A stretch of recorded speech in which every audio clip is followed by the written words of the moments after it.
الأنبياء والمرسلين وعلى آله وأصحابه وأتباعه وعلى كل أمته أجمعين.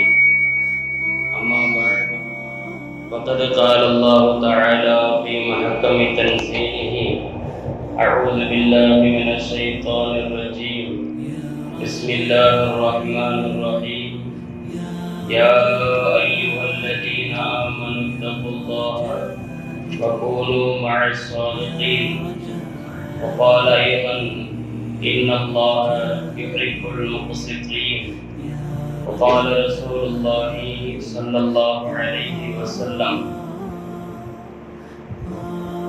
إنما ينصر الله هذه الأمة بضعيفها. كما قال عليه السلام: صدق رسول الله صلى الله عليه وسلم.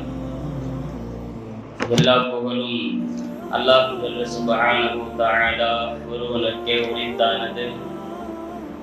அவன் ஸலாத்தும் ஸலாமும் அண்ணல் பெருமானார் முஹம்மது ரசூலுல்லாஹி ஸல்லல்லாஹு அலைஹி வஸல்லம் அவர்களின் மீதும், அன்னலாரின் குடும்பத்தார்கள், சங்கைக்குரிய சஹாபா பெருமக்கள், தாபிஈன்கள், தபஅத் தாபிஈன்கள், நல்லோர்கள், வலிமார்கள், மேலும் அல்லாஹ் ரசூலை இறுதி நாள் வரை ஈமான் கொண்டு வாழ்கின்ற வாழவிருக்கின்ற அனைத்து முஸ்லிம்களின் மீதும், குறிப்பாக புனிதமான ஜும்மாவின் தினத்தில் அல்லாஹ்வின் அருள்மறை வசனங்களையும் அருமை நாயகம் ஸல்லல்லாஹு அலைஹி வஸல்லம் அவர்களுடைய ஹதீஸ் ஷரீஃப்களையும் நல்லோர்கள் நாதாக்களுடைய வரலாற்று வாழ்வியல் வழிமுறைகளையும் பேசுவதற்கும் கேட்பதற்கும் வாய்ப்பளிக்கப்பட்டிருக்கிற நம் எல்லோரின் மீதும் அல்லாஹ்வின் வற்றா பேரருள் என்றென்றும் உண்டாவதாக. ஆமீன் என்று துஆ செய்து தொடரும். அல்லாஹ் ஜல்ல சுப்ஹானஹு வ தஆலா உலகத்தில் அனைத்தையும் ஜோடியாக படைத்திருக்கிறான் என்ற விதத்தில் நன்மை மற்றும் தீமை ஆகிய அனைத்தையும் படைத்தவன் அல்லாஹ் தான். அப்படி இருக்க இரண்டில் அல்லாஹ்வுக்கு விருப்பமானதை தேர்ந்தெடுப்பவரை அல்லாஹ் சோதிக்கிறான், விரும்புகிறான். திருக்குர்ஆனுடைய பிரபல்யமான சூரா சூரத்துல் முல்க். சூரத்துல் முல்க் அதிலே வரக்கூடிய ஆயத்து பிரபல்யமாக அனைவரும் அறிந்திருக்கக்கூடும். ஹலக்கல் மௌத வல் ஹயாத லியப்லுவக்கும் அய்யுக்கும் அஹ்ஸனு அமலா.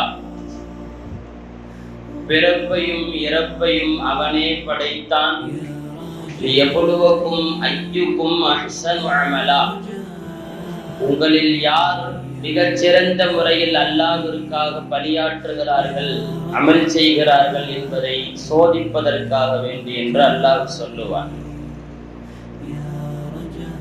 எனவே இருவேறு தரப்பையும் படைத்த அல்லாஹ் அதில் அவனுக்கு பிரியமானவற்றை தேர்ந்தெடுப்பவர்களை சோதிக்கிறான், கண்டறிய முற்படுகிறான்.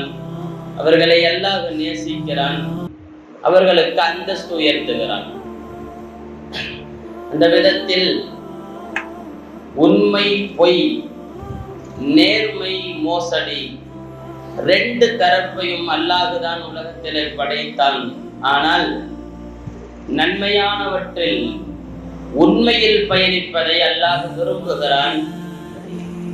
உண்மையாளர்களோடு இருங்கள், உண்மையானவர்களாக இருங்கள் என்றும் சொல்லுகிறான். எனவே யாரிடத்திலும் நேர்மையாக நடக்க வேண்டும்.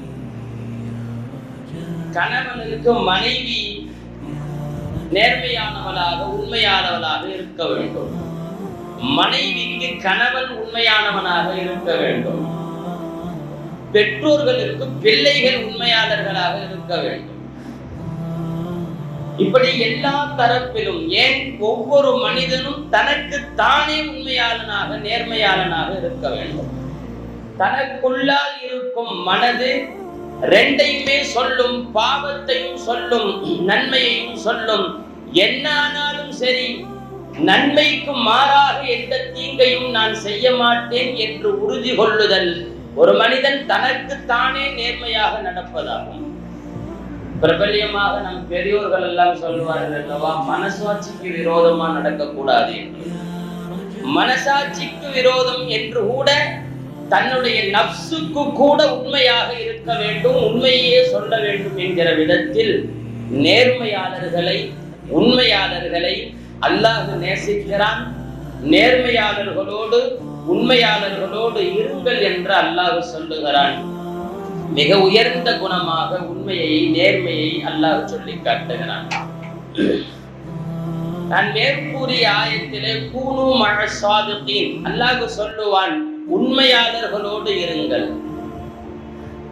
உண்மையாளர்களோடு இருப்பதால் அல்லது உண்மையாளர்களாக இருப்பதால் என்னென்ன பிரயோஜனங்கள் எல்லாம் உண்டு என்பதை மிக அழகாக அடுக்குகிறார்கள் ஹஜ்ரத் இப்னு கஸீர் ரஹிமஹுல்லாஹ். உலக பிரபல்யம் பெற்ற திருக்குர்ஆனுடைய விரிவுரையாளர் அல்லாமா இப்னு கஸீர் ரஹிமஹுல்லாஹ், உண்மையாக நேர்மையாக இருப்பதால் துன்பங்கள் நமக்கு வராது,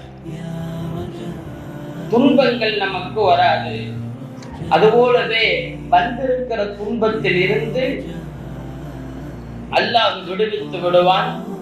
மேற்கொண்டு எதுவும் வராமல் அல்லாஹ் பாதுகாப்பான். உண்மையையும் நேர்மையையும் கைவிடவே கூடாது. அப்படி இருப்பதால் வாழ்க்கையில் மிக அற்புதமான பலன்களை எல்லாம் காணலாம் என்று எம்பெருமான் ஸல்லல்லாஹு அலைஹி வஸல்லம் அவருடைய வழிகாட்டின் அடிப்படையிலும் பெரியோர்கள் சொல்லி காட்டுகிறார்கள். நபிகள் நாயகம் ஸல்லல்லாஹு அலைஹி வஸல்லம் உடைய மிக பிரபலமான ஹதீஸ், நேர்மையாளர்கள் நாளை மறுமையில் நபிகள் நாயகம் ஸல்லல்லாஹு அலைஹி வஸல்லம் உட்பட நபிமார்கள் எல்லாம் இருக்கிற அந்தஸ்தில் இருப்பார்கள். ரஹ்மான் அல்லாஹ்வுக்கு வலது புறமாக 100 ஆன மிம்பர்களில் நேர்மையாளர்கள் அல்லாஹ்விற்கு மிக பக்கத்தில் இருப்பார்கள் என்று ஸல்லல்லாஹு அலைஹி வஸல்லம் சொல்லுவார்கள். உண்மையாக நேர்மையாக வாழும்படி இஸ்லாம் நமக்கு வலியுறுத்தி சொல்லுவதால் வாழ்க்கையில் இனிமை காண வேண்டியவர்கள், இனிமை காண ஆசிப்பவர்கள் நேர்மையான வாழ்க்கை வாழட்டும். எதிலையுமே சரியான ஒரு முறையை, நீதமான சமநிலையான ஒரு கொள்கையை கடைபிடிக்க வேண்டும் என்கிறார்கள் அல்லாஹ்வும் ரசூலும். எல்லாத்திலையும் சரியாக இருக்க வேண்டும். குடும்பத்தில் இருந்தாலும் சரி, பிள்ளைகளாக இருந்தாலும் சரி, மனைவியாக இருந்தாலும் சரி, எல்லா விஷயத்திலும் மற்றவர்களுக்கு வேறு நமக்கு வேறு என்று இல்லாமல் நீதமாக, சரிசமமாக, நேர்மையாக, உண்மையாக எல்லா இடத்திலும் இருக்க வேண்டும் என்கிறார்கள் பெருமான் ஸல்லல்லாஹு அலைஹி வஸல்லம் அவர்கள். கண்ணியத்திற்குரியவர்களே, மக்கள்கிட்ட ஒரு தவறான போங்கு ஒன்று உண்டு. சில பேர் எல்லாம் ஏன் சமூக குற்றவாளியா மாறனா, நல்லா இருந்த ஆளெல்லாம் திடீர்னு கொஞ்சம் ராங்கான ஆளுகளாக மாறி போறதுக்கு காரணம் என்னன்னா, நம்பனவங்க யாராவது ஏமாத்தி இருப்பாங்க. சில பேர் சொல்றது உண்டு, ஊர்ல இருக்கிற அண்ணன் கெட்டவனை நாட்டு நம்ம நல்லவனா இருக்கிறதுல என்ன பிரயோஜனம், அதனால நானும் மாறிட்டேன்னு சொல்றதெல்லாம் உண்டு. சில நேரத்தில் இவர்கள் உண்மையாளர்களாக, நேர்மையாளர்களாக இருப்பதால் பல சங்கடங்களுக்கு உள்ளாக்கப்பட்டு நீ நாமும் ஏமாற்ற ஆரம்பிக்க வேண்டியதான் என்று இறங்குபவர்கள் எல்லாம் உண்டு. பரவலாக இப்படி சொல்பவர்களும் உண்டு. நாம கரெக்டா நடக்கணும்னு இருப்போம், ஆனா நம்மளையே ஒருத்தர் ஏமாத்திட்டு போவான். சமயங்கள்ல இப்படி ஒரு சோதனை உண்டு. இந்த ஏமாத்துறவங்கள்ட்ட கூட கேள்வி கேட்க மாட்டாங்க, நோண்டி நோண்டி. ஆனா முறையாக செய்பவர்கள், நாணயமாக நேர்மையோடு இருப்பவர்களை தான் மக்கள் சீக்கிரம் நம்ப மாட்டாங்க. அப்போ இந்த மாதிரி எல்லாம் மக்கள் நமக்கு திரும்ப எதிர்வினை ஆற்றுகிற போது மாறிடலாமா? மக்கள் எல்லாம் நேர்மையா இருக்கிறவனை மதிக்கிறது இல்லை என்பதற்காக நேர்மையாளர்கள் எல்லாம் மோசடி செய்ய ஏமாற்றுபவர்களாக ஆகலாமா என்றால், தொடர்ந்து அதிலேயே நீங்கள் இருங்கள் என்று சொல்லுகிறது இஸ்லாம். யாரு வரவேற்கிறா, யாரு புகழ்றா, யாரு ஏற்றுக்கிறா, நேர்மையா இருக்கிறதுனால மக்கள்கிட்ட பேர் இருக்குதா, யாராவது வரவேற்கிறாங்களா என்பதெல்லாம் நமக்கு தேவையில்லை. கூலியை அல்லாஹ்விடம் எதிர்பார்ப்போம். கடைசி வரைக்கும் நேர்மையாளர்களாக உண்மையாளர்களாக தங்களை வைத்துக் கொண்டவர்கள் நபிமார்கள். அதனால் உலகம் முழுக்க அவர்களை கடைபிடிக்க ஆரம்பித்தது, பின்பற்ற ஆரம்பித்தது. நாம உண்மையாக இருப்போம், கூலியை அல்லாஹ் தருவான், மக்கள்கிட்ட எதிர்பார்க்க வேண்டாம். கணேசருக்குரியவர்களே, நபர் பின் ஹாரிஸ் என்று ஒரு சஹாபி நபிகள் நாயகம் ஸல்லல்லாஹு அலைஹி வஸல்லமுடைய நபித்துவத்தின் ஆரம்பத்தில் ரசூலுல்லாஹ் யாரும் ஏற்றுக்கல. அப்போ ரசூல் ஸல்லல்லாஹு அலைஹி வஸல்லம் பற்றியே பேசிக்கிறது தான் மக்காவுடைய குறைஷிகளுக்கு பொழப்பு. எப்போ கூடி உட்கார்ந்தாலும் ரசூலுல்லாஹ்வை குறை பேசிக்கிட்டே இருப்பாங்க. நாலு பேர் சேர்ந்தா எவனா ஒருத்தர் ஆரம்பிப்போம், முகமது இப்படி அப்படின்னு சொன்னாங்க. அவர்களை பற்றி குறை பேசிக் கொண்டே இருப்பார்கள். ஒருவரை நபர் பின் ஹாரிஸ் என்கிற ஒருவர் இப்படி குறைஷிகள் கூட்டமாக உட்கார்ந்து முஹம்மது ரசூல் ஸல்லல்லாஹு அலைஹி வஸல்லம் குறை பேசிக் கொண்டிருக்கிற போது எழுந்து பேசினாராம். அபூஜஹல் எல்லாம் ரொம்ப மோசமானவன், அடிக்கடி ரசூலுல்லாஹ் ரொம்ப மோசமாக பேசுவான். எழுந்திருந்து பேசுகிறார், குறைஷிகளே, உங்களால் முஹம்மதை எதிர்த்து எதுவும் செய்ய முடியவில்லை என்பதால் அவரை பேசி பேசியே நீங்கள் வீணா போகிறீர்கள். நல்லா நினைச்சு பாருங்க, முஹம்மது ஸல்லல்லாஹு அலைஹி வஸல்லம் சின்ன பிள்ளையிலிருந்து உங்க கூட தான் வளர்றாங்க. அவங்க ஏதாவது அநியாயம் செஞ்சு பார்த்திருக்கீங்களா? எங்கேயாவது பொய் பேசி பார்த்திருக்கிறீங்களா? யாரையாவது ஏமாற்றி பார்த்திருக்கிறீர்களா? யாருக்காவது துரோகம் இழைத்திருக்கிறார்களா? அவர்கள் வாழ்க்கையில கொஞ்சமாவது சலிப்பு தட்டும் அளவிற்கு தப்பு நடந்திருக்கிறதா? ஏன் நான் நபி என்று உங்களுக்கு சொல்லுவதற்கு முன்னால் அவர்கள் வைத்த வாதமே 40 வருஷம் உங்கள்கிட்ட வாழ்ந்திருக்கிற என் வாழ்க்கையில் நீங்கள் குறைகள் தானே கேட்டார். முதல்ல அல்லாஹ் நபின்னு சொன்னப்போ எல்லோருக்கும் நான் நபி என்று சொல்லுகிற எம்பெருமான் ஸல்லல்லாஹு அலைஹி வஸல்லம் எழுந்திருந்து கேட்ட ஒரே கேள்வி, 40 வருஷம் உங்க கூட தான் வாழ்ந்திருக்கிறேன், என் வாழ்க்கையில் நான் பொய் பேசி நீங்கள் கண்டதுண்டா அல்லது ஏதாவது தப்பு செய்து கண்டதுண்டான்னு கேட்டாங்க. ஒருத்தர்ல எல்லாரும் ஒத்துக்கிட்டாங்க, இல்ல இல்ல நீங்கள் சிறுபிராயத்திலிருந்து எங்க கூட தான் இருக்கிறீங்க, கடுகளவு கூட உங்கள் வாழ்க்கையிலும் பொய் இல்லை. தன்னுடைய வாழ்க்கையின் தூய்மையை முன்வைத்து விட்டு தான் தன் நபி என்று சொல்வார். அதாவது ஒருத்தர் ஊருக்கு உபதேசம் செய்வதற்கு முன்னால் அவர் வாழ்க்கை தூய்மையை தான் ஊரு பார்க்கும், உலகம் பார்க்கும். அதனால அல்லாஹ் அவங்க வாழ்க்கையை தூய்மைப்படுத்தி சொல்றாங்க, நான் அல்லாஹ்வின் நபியாகுவதற்கு தகுதி இல்லாத அளவிற்கு என்கிட்ட ஏதாவது தப்பான விஷயம் உண்டா? நபி ஸல்லல்லாஹு அலைஹி வஸல்லம் தங்களுடைய 40 ஆண்டு கால வாழ்க்கையின் தூய்மையை முதலில் வைத்தார்கள். எல்லாரும் ஒத்துக்கிட்டாங்க, இல்ல அப்படி இல்லை, நீங்கள் பொய்யர் அல்ல, நீங்கள் உண்மையாளர் சொன்னோன்னே நான் அல்லாஹ்வுடைய நபின்னு சொன்னப்பதான் ஏற்றுக்கொள்ள முடியல. எல்லோருமே மறுத்தார்கள், திட்டினார்கள். நபி ஸல்லல்லாஹு அலைஹி வஸல்லம் திட்டினாங்க. அந்த நபர் பின் ஹாரிஸ் சொல்லிக்கிட்டே வர்றாரு, சின்ன புள்ளையிலிருந்து வளர்ந்துருக்கிறாங்க, எந்த தப்பு செஞ்சதில்லை, 40 ஆண்டு கால தன்னுடைய தூய்மையான வாழ்க்கையை சொல்லிதான நபித்துவ பிரச்சாரத்தை ஆரம்பிச்சாரு. அவரை உங்களால எதுவும் செய்ய முடியலங்கிறதுக்காக கூடி கூடி உட்கார்ந்து இப்படி தப்பாக பேசி பேசி உங்கள் வாழ்க்கையைத்தான் இழக்கிறீர்கள் என்று சொன்னார் நபர் பின் ஹாரிஸ். அதாவது பெருமானார் ஸல்லல்லாஹு அலைஹி வஸல்லமுடைய நேர்மையை அவர் பேசுகிறார். நேர்மையாளராக உண்மையாளராக இந்த சமூகத்திற்கு பிரதிபலித்தவர்கள் பெருமான் ஸல்லல்லாஹு அலைஹி வஸல்லம். எங்கள் வாழ்க்கையில எப்பொழுதுமே பொய்யராக பொய்யான வாழ்க்கையை அவர்கள் வாழ்ந்ததே இல்லை என்பதற்கு சரித்திர சான்றாக அவர் ஆற்றிய உரை இன்றைக்கும் வரலாறுல இருக்கிறது. நபிகள் நாயகம் ஸல்லல்லாஹு அலைஹி வஸல்லம் உண்மையாளர்களாக இருந்திருக்கிறார்கள். நேர்மையாக இருப்பதால் என்னென்ன நன்மைகள் எல்லாம் விளையும் பட்டியலிடுகிறார்கள் பெருமக்கள். நேர்மையா இருக்கிறதுனால மனசு அமைதியா இருக்கும். இங்க ஒரு இடத்துல தப்பே இருந்தாலும் உண்மையா சொல்லி ஒத்துக்கிட்டா நம்ம மனசு அரைப்பாயாது. ஆனா பொய்யை சொல்லிட்டோம்னா அதை மறைக்கிறதுக்கு 10 பொய் சொல்லி கண்டதெல்லாம் பண்ண வேண்டியது இருக்கும். உண்மையாளர்களாக இருப்பவர்களுக்கு மனசஞ்சலம் இருக்காது, மனசு அமைதி இருக்கும் என்கிறார்கள். மன அமைதி உண்மையாளர்களுக்கு கிடைக்கும் என்கிறார்கள் திருக்குர்ஆன் விரிவுரையாளர்கள். 2வது, யார் அல்லாஹ்வுக்கு உண்மையாக நேர்மையாளராக நடக்கிறார்களோ அவர்களுக்கு அல்லாஹ் நேர்வழியை இன்னும் ஜாஸ்தியாக்குவான். இல்ல ஏற்கனவே அவங்க உண்மையாளர்களா இருக்கிறாங்க, இன்னும் கொஞ்சம் அல்லாஹ் அவர்களுக்கு நேர்வழியில இருப்பதற்கு நசீபாக்குவான். வஸித்னாஹும் ஹுதா, குகைவாசிகள்னு 7 பேர் அவங்க நேர்மையாளர்களாக இருந்ததால் அல்லாஹ் சொல்றான் மஸ்ஜிதுனாஹும் ஹுதா, அவர்களுக்கு இன்னும் நேர்வழி அதிகப்படுத்த. உண்மையாளர்களாக இருப்பவர்களுக்கு வாழ்க்கையில் இன்னும் மேம்பாட்டை அல்லாஹ் தந்து கொண்டே இருப்பான். அதனால் நேர்மையாளர்களுக்கு கிடைக்கும் வெகுமதியில் முதலில் அவர்கள் உள்ளம் அமைதி பெறும், இரண்டாவது அவர்கள் வாழ்க்கையில் நேர்வழி இன்னும் அதிகமாகும், மூணாவது அவங்க வெற்றிக்கு மேல வெற்றி அடைந்து கொண்டே இருப்பாங்க. உண்மையாளர்களை எவ்வளவு எதிர்ப்பு வந்தாலும் அவர்கள் கடைசி வரைக்கும் தங்கள் கொண்ட கொள்கையில் உறுதியாக உண்மையாளர்களாக நேர்மையாளர்களாக இருப்பதால் அல்லாஹ் வெற்றிக்கு மேல் வெற்றியை அல்லாஹ் கொடுத்து கொண்டே இருப்பான். அடுத்ததாக மக்களுடைய நேசம் அதிகமாகும். அல்லாஹ் குர்ஆனிலே இன்னல்லாஹ யுஹிப்புல் முக்ஸிதீன், நேர்மையாளர்களை அல்லாஹ் விரும்புகிறான் என்று சொல்லுகிறான். அல்லாஹ் யாரையாவது விரும்பிட்டா அடுத்து என்ன நடக்கும் தெரியுமா? அல்லாஹ்வுக்கு யாரையாவது பிடிச்சு போச்சுன்னா ஜிப்ரீல் அலைஹிஸ்ஸலாமை கூப்பிடுவான். ஜிப்ரீல், இந்த நபரை நான் விரும்புகிறேன், நீங்களும் விரும்புங்கள்னு சொல்லுவான். ஜிப்ரீல் அலைஹிஸ்ஸலாம் போய் மலக்குமார்கள் கூட்டத்தில் சொல்லுவார்கள், மலக்குகளே, அல்லாஹ் இதோ இந்த நபரை விரும்புகிறான், நானும் அவரை விரும்புகிறேன், நீங்களும் விரும்புங்கள் என்று சொல்லுவான்.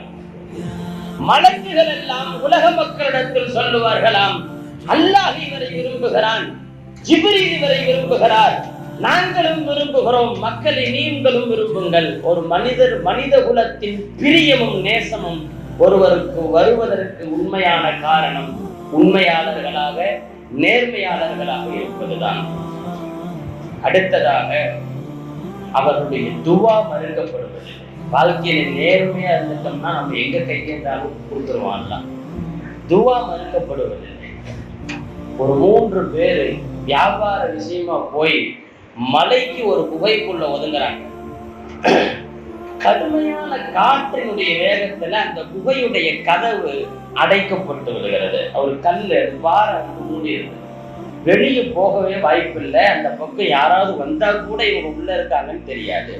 காப்பாற்றுவதற்கான எந்த முகாந்திரமும் இல்லாத நேரத்துல அவர்கள் எதிர்பார்த்த ஒரே எதிர்பார்ப்பு துவா மட்டும்தான். 3 பேர் துவா செய்கிறார்கள். நன்கு கவனியுங்கள். ஒவ்வொருத்தரும் தங்களுடைய நேர்மையை சொல்லி அல்லாஹ்ட்ட துவா செய்யறாங்க. தங்க வாழ்க்கையில நேர்மையா வாழ்ந்திருப்பாங்க இல்லையா, அதை சொல்லி அல்லாஹ்விடத்துல துவா செய்கிறார்கள். ஒருவர் சொல்லுகிறார், யா அல்லாஹ், எனக்கு வயதான பெற்றோர்கள் இருந்தார்கள்.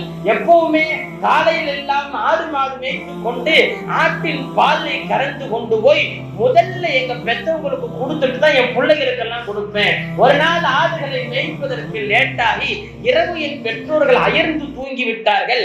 தாமதமாக போகும்போது என் குழந்தைகள் எல்லாம் பட்டினியோடு பசியில் அழுதது.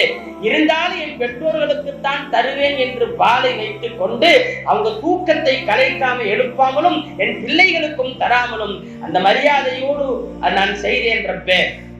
அப்படி நான் செஞ்சது என் பெத்தவங்களுக்கு நான் தந்த மரியாதை உனக்கு பிடிச்சதா இருந்தா என்னை காப்பாற்றி துவா செய்யறாரு.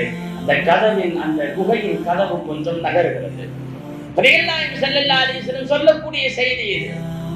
2ஆம் நபர் சொல்லுகிறார், யா அல்லாஹ், என்னுடைய உறவுக்கார பெண் ஒருவள் அழகானவள், அவள் மீது தவறான எண்ணம் நீண்ட காலமாக இருந்தது. ஒரு நாள் சந்தர்ப்ப சூழல் வறுமையின் கோரப்பிடியில் என்னிடத்தில் உதவி கேட்டு வந்த போது தவறான முறையில் அவரை அணுகலாம் என்று நினைக்கிற போது ஒரு வார்த்தை சொல்லி அவள் என்னை எச்சரித்தாள், யா அபுதல்லாஹ், யா அபுதல்லாஹ், இத்தகில்லாஹ், அல்லாஹ்வின் அடிமையை அல்லாஹ்வை பயந்து போ.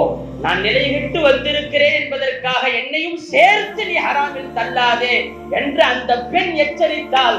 ரப்பே, யாரும் காணாத அந்த 4 சுவற்றுக்குள்ளால் அந்த வார்த்தைக்கு பயந்து நான் உண்மையாக நடந்து கொண்டேன். யா அல்லாஹ், அது உனக்கு பிடித்திருந்தால் என்னை காப்பாற்றுன்னு சொல்லுவாங்க.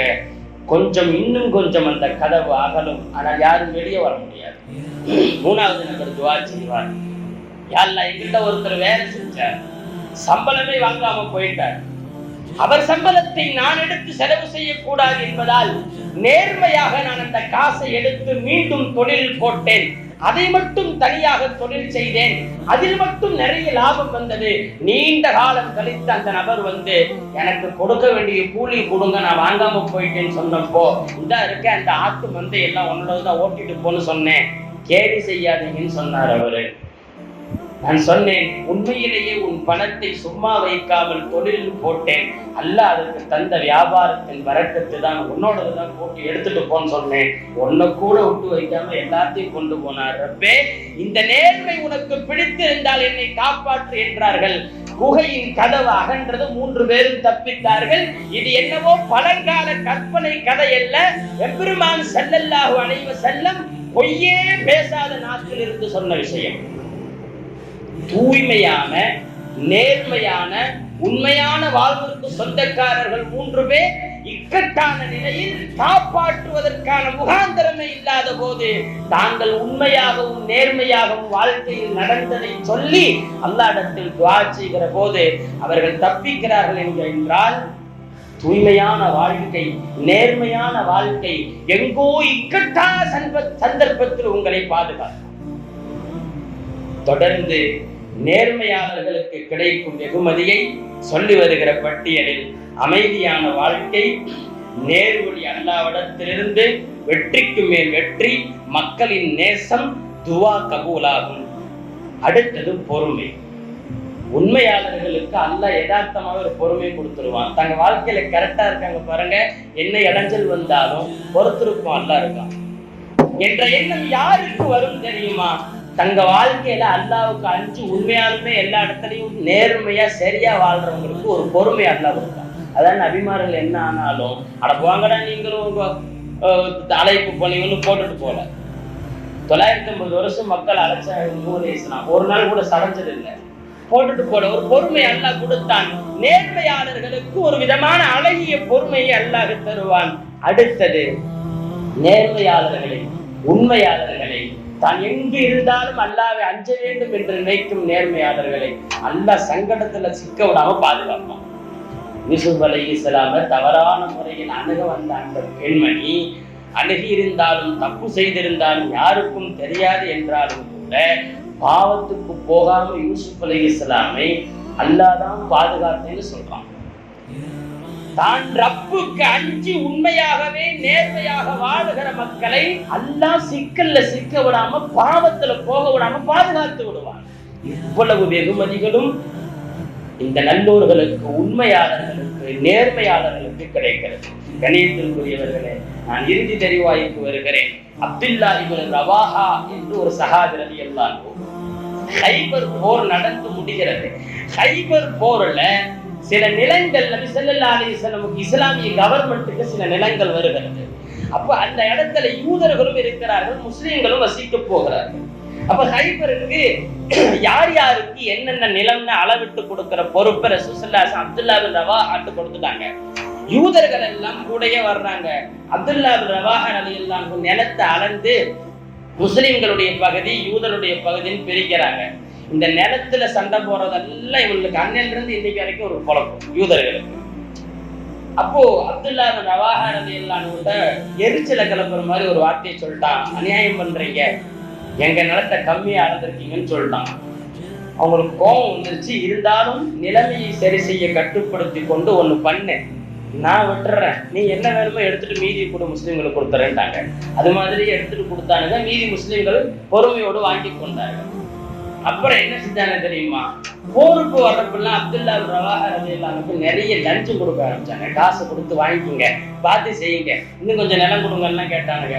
கடுமையான கோபம் வந்து சொன்னார்கள், லஞ்சம் வாங்குவது அல்லாஹ் ரசூலுக்கு உகப்பானதல்ல, உங்கள்கிட்ட வாங்கி வாழணுங்கிற அவசியம் எனக்கு இல்லை என்று சொல்லி கடுமையாக எச்சரித்த போது, கண்ணியத்திற்குரியவர்களே நிதானமாக கவனியுங்கள்.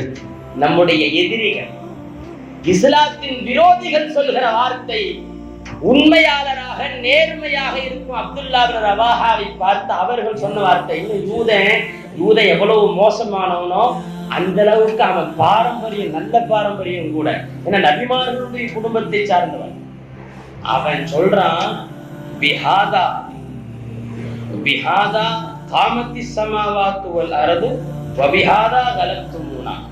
இப்படி நேர்மையா நடக்கிறதுனாலதான் உலகம், வானும் பூமியும் இன்னும் இருக்குது, இதனாலதான் எங்களை நீங்க ஜெயிச்சிட்டீங்கன்னு சொன்னான். முஸ்லிம்கள் வெற்றி கொண்டதற்கான காரணம் நேர்மையாளராக வாழ்ந்ததால் தான் என்று சொல்லி எதிரிகள் தரப்பிலிருந்து பாராட்டு வருகிறது என்றால் உண்மைக்கும் நேர்மைக்கும் அல்லாஹ் தருகிற கூலி நல்லவங்க இருக்கிற வரைக்கும் பூமி இருக்கும், நல்லவங்க இருக்கிற வரைக்கும் மழை பெய்யும் சொன்னாங்க இல்லையா, அது உண்மைதான். நல்லோர்களால் தான் பூமி இயங்குகிறது. அதை சொன்னவர்கள் யூதர்கள். பிஹாதா காமத்தி சமாவாத்து வல்லறதோ, எந்த சபலத்திற்கும் இடம் கொடுக்காமல் அல்லாஹ்விற்கு அஞ்சி உண்மையாளர்களாக நேர்மையாளராக வாழ்வதால் வானும் பூமியும் இன்றைக்கும் வாழ்கிறது என்றால் நீங்கள் தான் காரணம் சொன்னாங்க. நேர்மையாளர்களையும் உண்மையாளர்களையும் இவ்வளவு பாராட்டுக்குரிய இடத்தில் வைக்கிற இஸ்லாம். நான் தலைப்பின் சாராம்சத்திற்கு வருகிறேன். கண்ணியத்திற்குரியவர்களே, இன்றைக்கும் அப்படி எதுவும் அநியாயம் செய்யாமல் உண்மையாளர்களாக வாழக்கூடிய மக்கள் உண்டு. கேரளாவில் மலப்புரம் மாவட்டத்துல ஒரு சம்பவம் சமீபத்தில் நடந்திருக்கிறது. ஒரு 3 வருஷத்துக்கு முன்னாடி ஒரு பெண்ணுடைய தங்க நகை துவைக்கும் போது கழட்டி வச்சப்போ காக்கா கொத்திட்டு ஓடிது. இது இயல்பு, உண்மையாக நடந்த சம்பவம். காக்கா அந்த நகையை எடுத்துட்டு போய் கொஞ்ச தூரம் போய் எங்கேயோ போட்டுருச்சு. காக்கா கொண்டு போச்சு, காணும்னு முடிவு பண்ணிட்டாங்க. 3 வருஷம் ஆச்சு, நகை தொலைஞ்சு. சமீபமாக அந்த ஊரை சார்ந்த, அதே பக்கத்து தெருவை சார்ந்த அன்வர் சாதாத் அப்படிங்கிற ஒருத்தர் மரம் ஏறி தேங்காய் பறிக்கிற தொழில் செய்யக்கூடிய சாதாரண ஏழை விவசாயி. அவர் எப்பவும் போல மரம் ஏறி இருக்கிறாரு வீட்டுல. அப்போ காக்கா கூட்டத்தை கலைக்கும் போது அதுல இருந்து நகை விழுந்திருக்கு. கீழே நின்றுக்கிற புல்லை எடுத்து கொடுத்துருக்கு. இவர் நேரா போய் அந்த மலப்புரம் மாவட்டத்தினுடைய பொது நூலகத்துல போய் கொடுத்த அறிவிப்புல இருக்காரு. முதல்ல பக்கத்துல விசாரிச்சிருக்காரு, யாரும் இல்லை.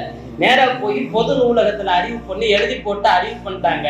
அந்த நகைக்கு சொந்தக்காரன ஹரிதாங்கிற பெண்ணு வந்து அவங்க வாங்கின பில்லு 5 போட்டோ எல்லாம் காட்டி அதை வாங்கிட்டாங்க. தற்போது நமக்கு புரிகிற விஷயம் என்ன தெரியுமா? ஏழ்மையான சூழலில் காசு பணத்திற்காக உடன் பிறந்த சகோதரர்கள் எல்லாம் அடித்துக் கொள்ளுகிற நிலையிலும் கூட, தங்களுக்கு தற்கச்சையும் கிடைத்த போது கூட அதை பிறருடைய பொருள் என்று சொல்லி உண்மையாளர்களாக நேர்மையாளர்களாக இருக்கும் மக்கள் இன்றைக்கும் இருக்கிறார்கள் என்பதற்கான நிதர்சன உண்மை இது. எம்பெருமான் ஸல்லல்லாஹு அலைஹி வஸல்லம் வளர்த்த சங்கைமிக்க சமூகம் இது. கண்ணியத்திற்குரியவர்களே, கடைசி வரைக்கும் உண்மையாளர்களாக வாழுவோம், உண்மையாளர்களோடு இருப்போம், உண்மையாளர்களாகவே மனசுக்கு பயந்து அல்லாஹ்வுக்கு அஞ்சி வாழ்வோம். அந்த வாழ்க்கையில் யார் சர்டிபிகேட் கொடுக்காட்டியும் அல்லாஹ் போதுமானவன். சில நேரம் நமக்கெல்லாம் ஒரு சடை உண்டு, நல்லா வாழ்றதுனால பிரயோஜனம், ஒருத்தன்ட்டே மதிப்பில்லைங்கன்னு சொல்லுவாங்க. இருந்துட்டு போகட்டும், மதிக்க வேண்டிய ரப்பிடத்தில் மரியாதை இருந்தால் போதும். அல்லாஹ் சொல்றாங்க, கண்ணியத்திற்குரியவர்களே, இன்னல்லாஹ யுஹிப்புல் முக்ஸிதீன், நேர்மையாளர்களை அல்லாஹ் விரும்புகிறான் என்று சொல்லுகிறான். எல்லாம் வந்த அல்லாஹ்வின் விருப்பத்திற்கு தகுந்த நேர்மையாளர்களாக, உண்மையாளர்களாக, மனசாட்சிக்கு விரோதம் இல்லாதவர்களாக, பிறருக்கு நன்மை செய்யக்கூடிய உண்மையாளர்களாக அல்லாஹ் எல்லா சந்தர்ப்பத்திலும் நம் எல்லோரையும் வாழ வைப்பானாக. ஆமீன். வாஹிரு தஅவானா அல்ஹம்துலில்லாஹி ரப்பில் ஆலமீன். அஸ்ஸலாமு அலைக்கும் வரஹ்மத்துல்லாஹி வபரகாத்துஹு.